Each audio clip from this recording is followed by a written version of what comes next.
अगर आप सहरी की बात करें, इफ्तारी की बात करें तो ये दोनों करना सुन्नत है।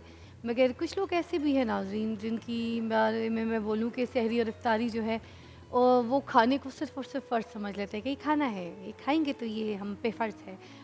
जो मुसल्लम है वो भी खाते हैं, पराठे भी खाते हैं। इफ्तारी खुलती है तो सारा ऑयली आइटम जो है वो उनको लगता है सिर्फ़ उनके लिए है, क्योंकि तली हुई अशिया जो है उसका बहुत इस्तेमाल करते हैं, आपको पता है।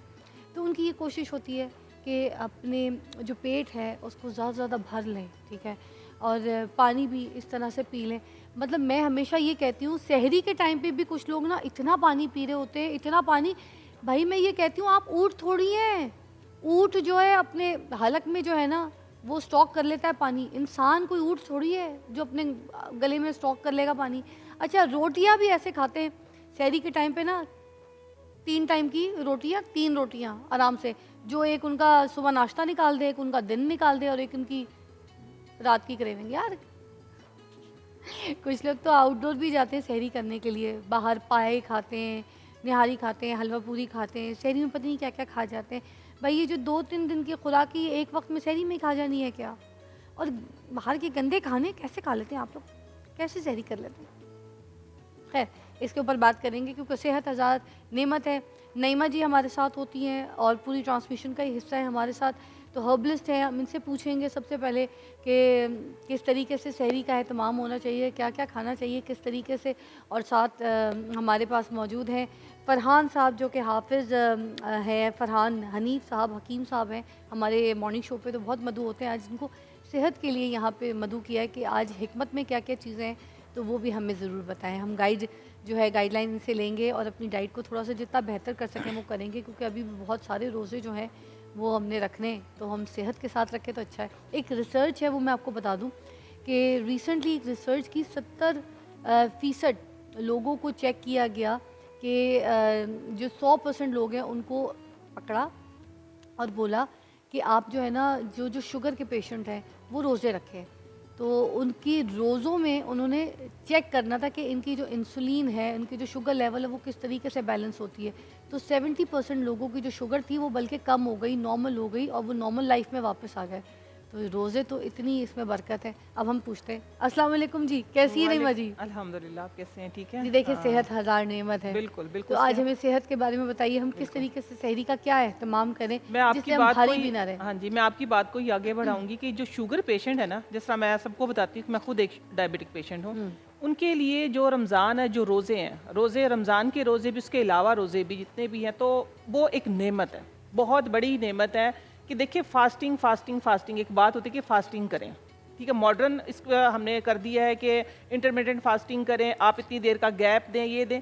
जहाँ की बात सारी रोज़े पे ही आती है। अगर आप रोज़ा रखिए, रोज़ा जो ख़ास तौर पे शुगर पेशेंट हैं और इसके अलावा कोई भी जो डाइट करते हैं, उनके लिए मैं कहती हूँ एक बहुत बड़ी नेमत है। वैसे तो हमारे लिए अल्हम्दुलिल्लाह बहुत बड़ी नेमत है एज़ ए बीइंग मुस्लिम, लेकिन वैसे भी आम लोगों के लिए जो रोज़ा है वो बहुत बड़ी नेमत है। रोज़े में ये है कि सहरी की तरह आपने बात किया, मैं सहरी की तरफ आती हूँ। हमेशा सादा ग़िज़ा का इंतख़ाब करें। सादा ग़िज़ा खाएँ, ये मुर्ग़-मुरग्गन जिस तरह आपने बताया कि पराठे भी खा रहे हैं, 3-3 पराठे खा रहे हैं, तो साथ में निहारी भी चल रही है, तो ये अपने साथ ज़्यादती करने वाली बात है। एक्चुअली जो हम इस मर्ज़ का अच्छा, शिकार अच्छा हुए वो हैं। जो सालन बनाते हैं सहरी के टाइम पे कश्मीरी लाल मिर्च डाल देते हैं कुछ लोग, ठीक है? उससे सीना कितना जलता है। सीना कितना जलता है। देखिए सबसे पहले जो अगर आपका सबसे पहले अगर आपका मैदा ख़राब है तो समझिए आपका पूरा सिस्टम ख़राब है। मैदे को तंदुरुस्त रखने के लिए तो हमें उसको ज़रा लाइट ग़िज़ा देनी पड़ेगी ताकि वो अपना वर्क बेहतर अच्छे तरीके से कर सके। चाहे सहरी है, चाहे इफ्तारी, आपको पता है मैं अपने दस्तरख़्वान पे हमेशा सादा और हेल्दी ग़िज़ा रखती हूँ। हुँ। सहरी की आपने बात की, सहरी पे मैं ये सजेस्ट करूँगी, मल्टीग्रेन आटा सिर्फ एक डायबिटिक पेशेंट के लिए नहीं है, ठीक है? मल्टीग्रेन आटा आप सब खाएँ। ताकतवर आप आटा है हाँ, ये ना? ताकतवर आटा है ना, बस इसको समझने की बात है। और रोटी का इस्तेमाल कम करें, ये नहीं है कि बाज़ लोग कह देते हैं रोटी खानी नहीं है। मैं इस बात से इत्तेफ़ाक नहीं करती, मैं खुद एक डायबिटिक पेशेंट हूँ, लेकिन मैं तो रोटी खाती हूँ, ठीक है? रोटी खाएँ, लेकिन उसके अंदर जो हम ऐड कर देते हैं, उसके साथ में इतना-इतना हम सालन लेते हैं, सालन के साथ कार्बोहाइड्रेट, प्रोटीन और ये सारा एक जो हम मिला के और जो अपने स्टमक को डिस्टर्ब करते हैं, बीमारियाँ वहीं से बनना स्टार्ट हो जाती है। क्या बात बेहतर ये है कि आप ग़िज़ा को समझ के और सादा ग़िज़ा का इंतख़ाब क्या करें। बात! हकीम साहब आप भी मुझे बताइएगा कि मैदे के ऊपर जो असरात होते हैं स्पेशली ये मुर्ग मुसल्लम खा के, और ये जो लाल मिर्चों के सालन बना के हम खाते हैं, फिर कलर्ड फूड भी खाते हैं, तो ये इसके बारे में आप क्या कहेंगे? सबसे पहले तो ये रमज़ान ट्रांसमिशन है, तो इसमें जो अल्लाह ताला ने कुरान मजीद में कहा ना, या अय्युहल्लज़ीना आमनू कुतिबा अलैकुमुस्सियाम कमा कुतिबा अलल्लज़ीना मिन क़ब्लिकुम लअल्लकुम तत्तकून। ए ईमान वालो, तुम पर रोज़े फ़र्ज़ किए गए हैं जैसे पहली उम्मतों पर फ़र्ज़ किए गए थे, ताकि तुम मुत्तकी और परहेज़गार बन जाओ। तो इसमें अगर हम इसी की बुनियाद पर रोज़े रखते हैं तो इसमें एक तो हमारी डाइट, हमारी तबीयत ठीक होती है, और लेकिन इसके साथ साथ अल्लाह ताला हमारे पिछले सारे के सारे गुनाह माफ़ कर देता है। अब आते हैं सहरी और अफ्तारी। सहरी में देखें, जो नबी सल्लल्लाहु अलैहि वसल्लम का तरीका था कि एक हिस्सा जो स्टमक है ना हमारा मैदा, उसका एक हिस्सा खाना खाएं, एक हिस्सा पानी और एक हिस्सा खाली छोड़ दें, ताकि आपका निज़ाम जो है डाइजेस्टिव सिस्टम ठीक हो जाए। आज हमारे माशरे में होता क्या कि हम जो ग़िज़ा लेते हैं ना, डाइट लेते हैं, बाज़-औक़ात पेशेंट ऐसे आते हैं कि वो कहते हैं कि जब हम सुबह का नाश्ता करते हैं, दोपहर का खाना अगर नहीं ना खाया तो टेंशन लग जाती है हमें। हालांकि तबीयत बिल्कुल ठीक होती है, लेकिन एक ज़हन में होता है कि हमने दोपहर का खाना नहीं खाया। और अक्सर घरों में माएँ जो हैं वो ऐसे ही करती हैं, अगर एक टाइम का खाना स्किप हो गया तो परेशान हो जाती हैं, फिर वो चीज़ बना के दे, ये बना के दे। आज हमारे बच्चों के अंदर सबसे ज़्यादा कमज़ोरी इसी वजह से है। और जो रोज़ा है बेसिकली ये हमें क्या सिखाता है?